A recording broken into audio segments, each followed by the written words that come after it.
How much were you drinking? This is one of the most common questions I get as a non-drinker.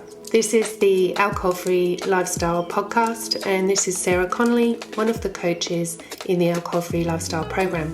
Having been alcohol-free for just under 4 years now, I'm used to a number of different responses to the fact that I no longer drink. But whenever the subject of my not drinking comes up, be it with people I've known for a while or complete strangers, I've identified around 4 different usual responses that come up. The first one is their desire to tell me how much they don't drink.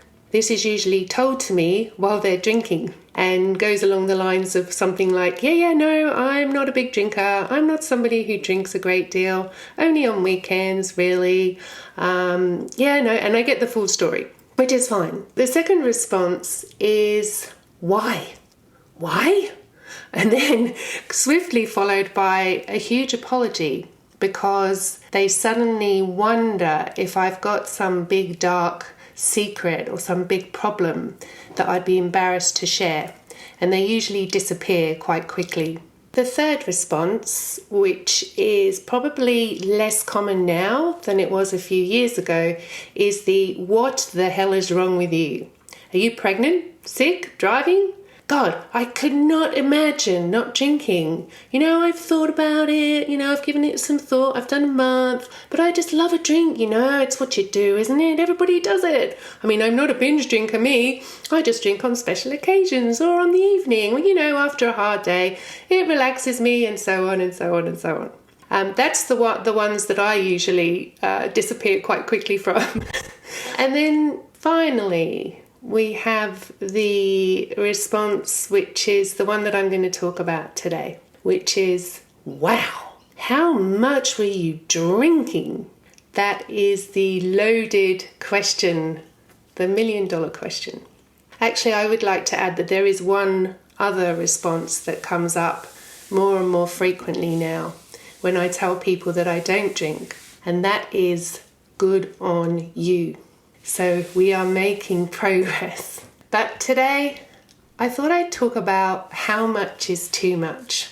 Because certainly for me, before I gave up drinking, I convinced myself that I wasn't quote unquote that bad. That I was in control, and really how I was making that assessment was by looking around me and seeing everybody else drinking similar amounts.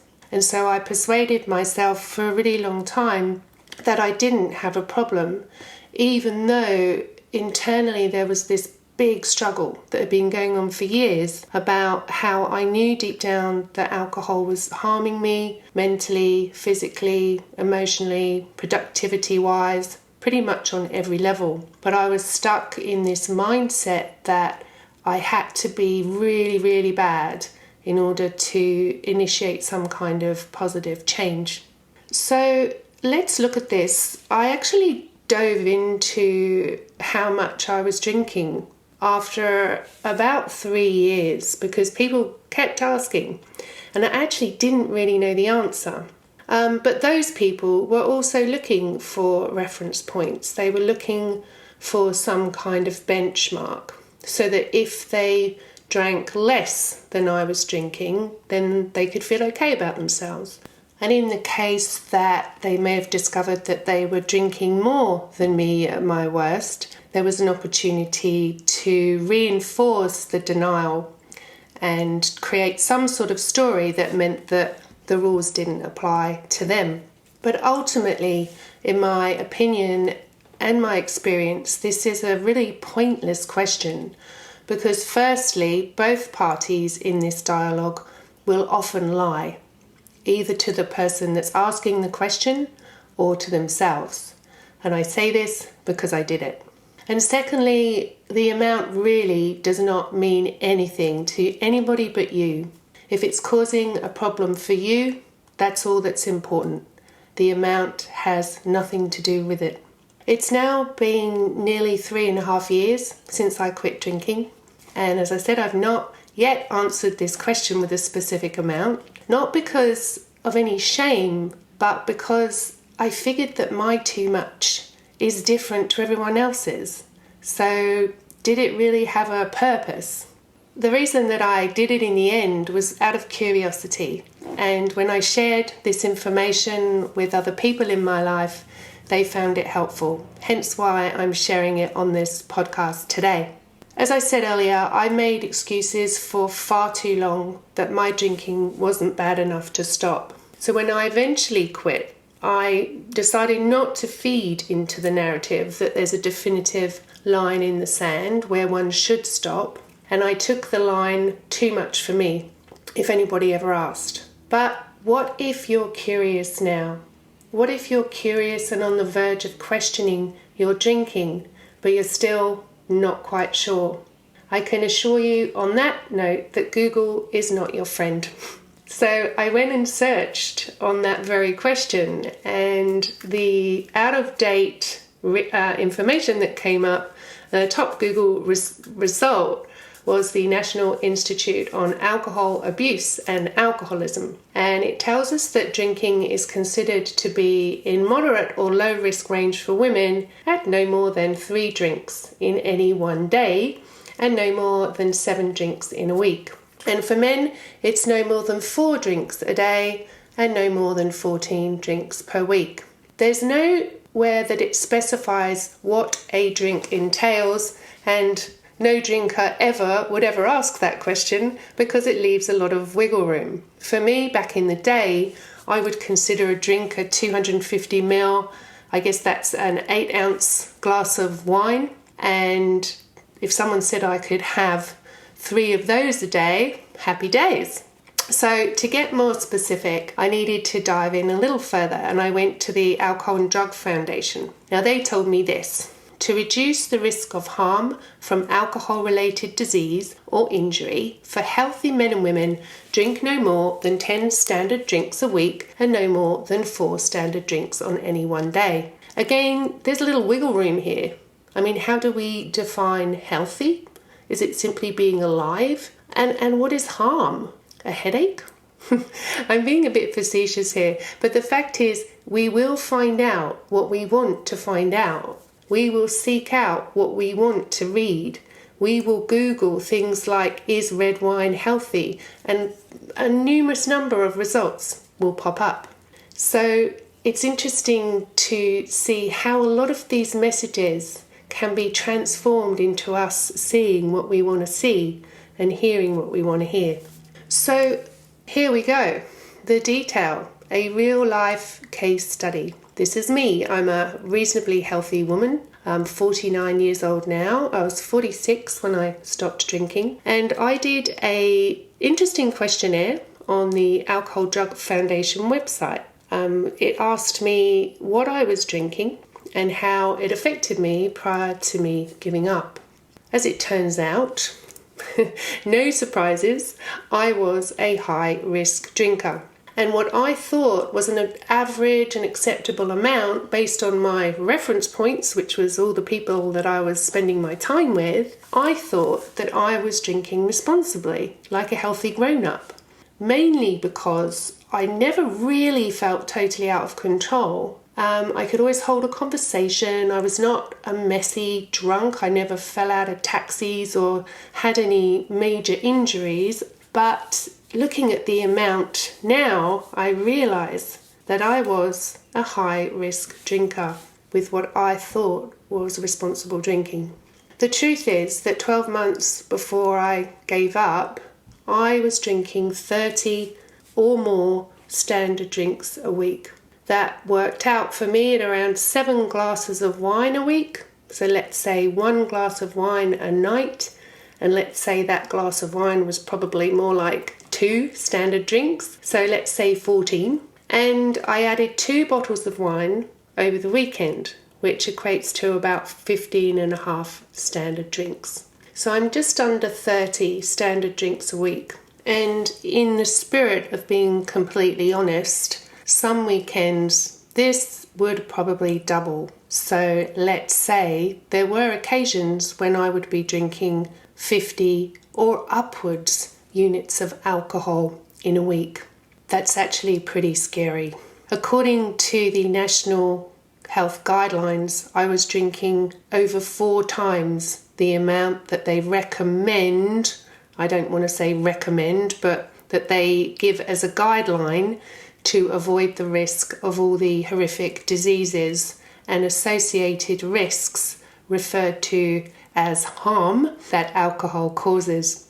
So just as a quick recap, 2 glasses of wine a night during the week and 2 bottles of wine over the course of the weekend is considered high risk drinking. And for me, it was very rarely anything other than wine. Although right towards the end, I started to do what many of us do and start to turn to heavier spirits because the wine just wasn't having the effect that I was looking for anymore. This is really common and something to not be ashamed of, but to notice, because as we become more tolerant to alcohol, we start to need more of it. And that is certainly what happened for me. James here. Pardon the interruption. I just wanted to share some of the results that many of our Project 90 clients have been generating in their life because of not drinking alcohol for at least 90 days. Indipal Johal from California says, I'm having more fun alcohol-free. Victoria from Colorado says, I'm feeling so much happier and positive. Craig from Washington says, I feel more freedom. And John from New York says, I'm feeling so much happier. If you'd like to get your self-confidence back, if you'd like to have more joy, more peace, more happiness in your life, and you are ready and willing to get outside professional support to get off the stop-start cycle with your drinking, join a like-minded community, and finally nip this drinking issue in the bud, then I invite you to go to alcoholfreelifestyle.com/project90, read through, watch through all the details, and if it feels in alignment, then you can schedule a 15-minute exploratory call with one of our coaches. You can go to alcoholfreelifestyle.com/project90, and the link is in the show notes. Let's get back to the episode.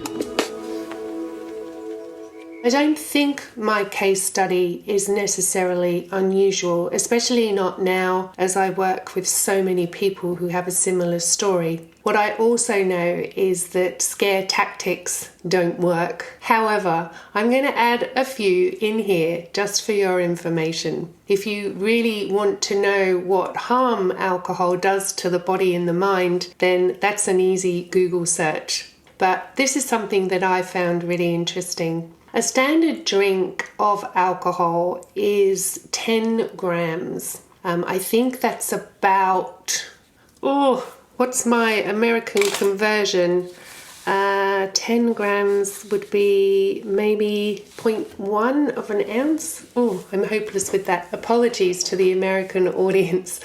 But let's say 10 grams of alcohol is what's in a standard drink. And alcohol, as we all know, is a poison to the body.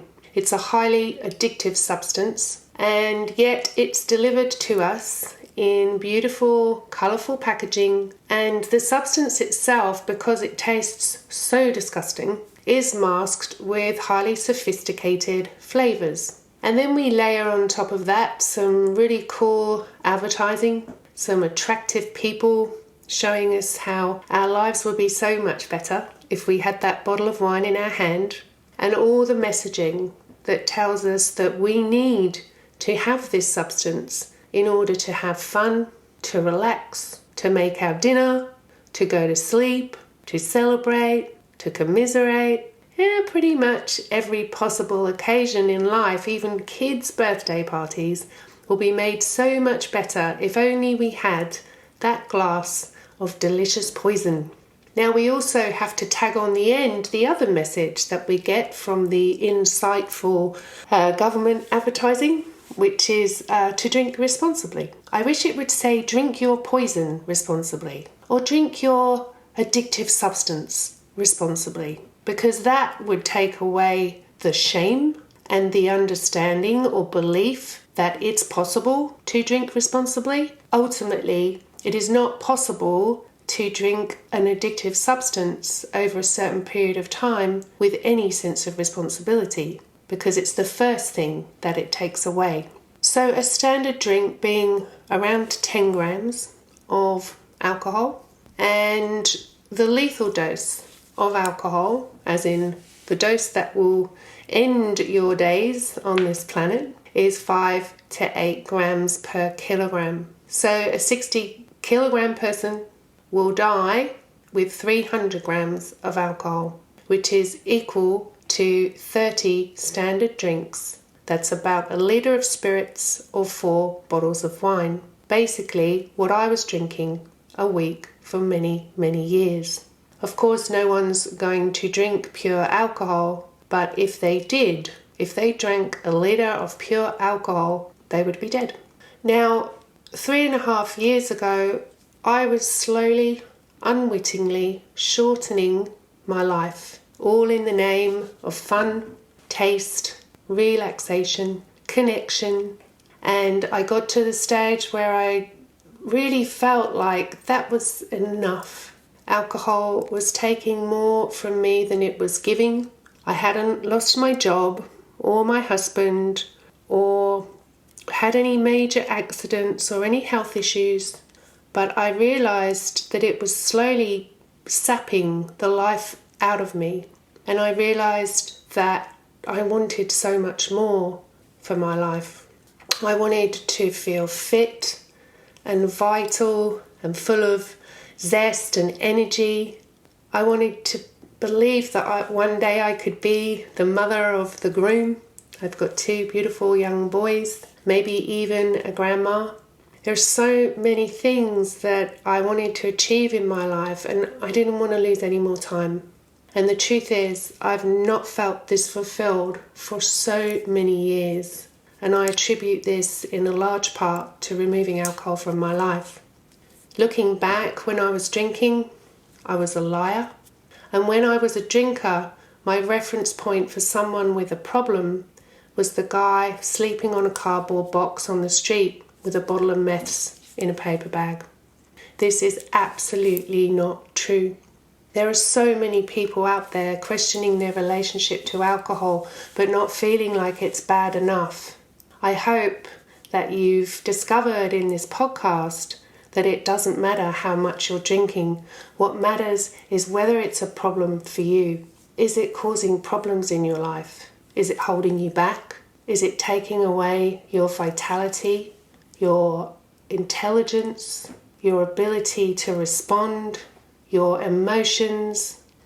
Are they out of control? Do you have trouble managing your anger or your pain? Alcohol is not the answer. And seeing how much of a difference it makes to people's lives when it's removed is testament to the fact that it really does not do anything but cause problems. I'd like to suggest that if you have asked yourself this question, am I drinking too much? Then, in my opinion, you are about to stumble on the most wondrous opportunity if you choose to explore this further. If you do discover or admit that alcohol is a problem for you and only you, not comparing yourself to other people, and you have what it takes to address it and deal with it, then it is a priceless gift.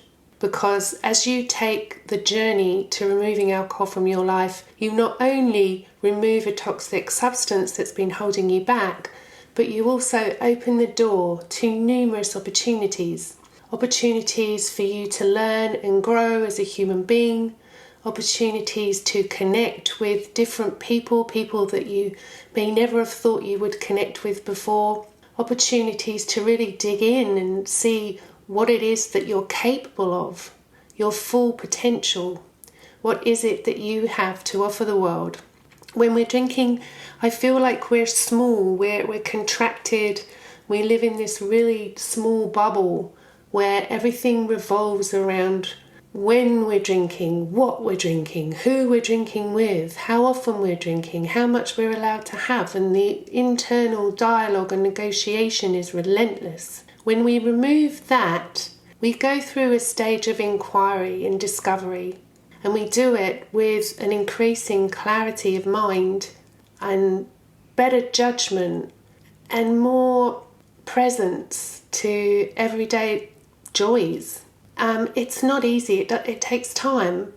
But when you know that the ultimate goal is to discover who you really are and what you're all about and what you're here to do and what you're here to create and who you are here to be as a parent, as a grandparent, whatever role it is that you have in your life that maybe you're not playing as well because of alcohol, you get to live into that and create that. I see that as a wonderful opportunity. Reality is, it's problems and challenges that make us who we are. So if we can embrace those challenges and use them as fuel to take us to another level in life, then I believe that's what our challenges are sent to us for. I, as a 3.5, 4 year alcohol-free mum and business owner, can say with my hand on heart that giving up alcohol, aside from having my children, was the best thing that I ever did. And I can say equally as vehemently that it had nothing to do with how much I was drinking that made me change.